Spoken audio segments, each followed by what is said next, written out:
fresh from a visit to Moscow yesterday that included several hours of talks with Russian President Vladimir Putin.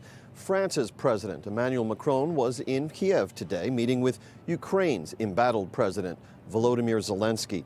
Macron said he and Putin held deep and substantial talks, wherein they, quote, tried to build converging elements for a peaceful resolution to the crisis.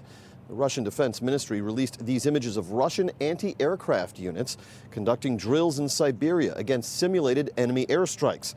Senior Pentagon officials said yesterday that Mr. Putin has deployed a staggering range of military units and hardware to Western Russia, Belarus, and Crimea, including infantry, tracked vehicles, artillery, long-range fire, air and missile defense, and special operations forces.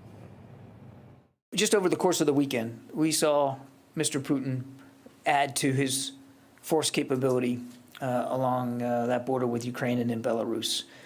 And without getting into specific numbers, I mean, he's well north of 100,000, and it continues to grow. But what's important is not just the numbers; it's the capabilities. And what we see is that he is really putting in place robust, what we would call combined arms capabilities in Belarus and along that border with Ukraine in Russia.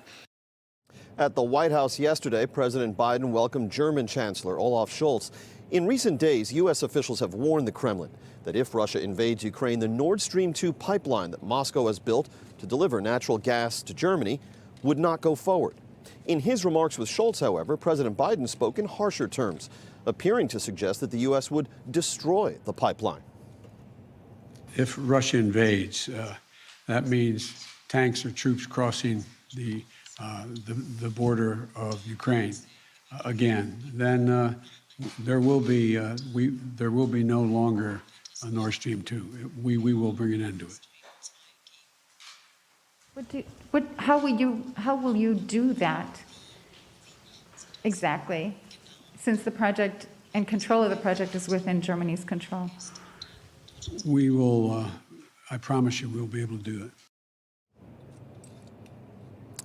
A spokesman for President Putin said today that Moscow and Paris had reached no deals because no deals can be reached in the current situation.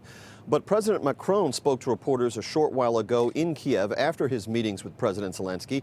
And Macron said that he is working with the Russian leader now on new guarantee mechanisms that could lead to a permanent resolution of Russia's security concerns. New guarantee mechanisms. We don't know what those will look like, but the architecture appears to be taking shape.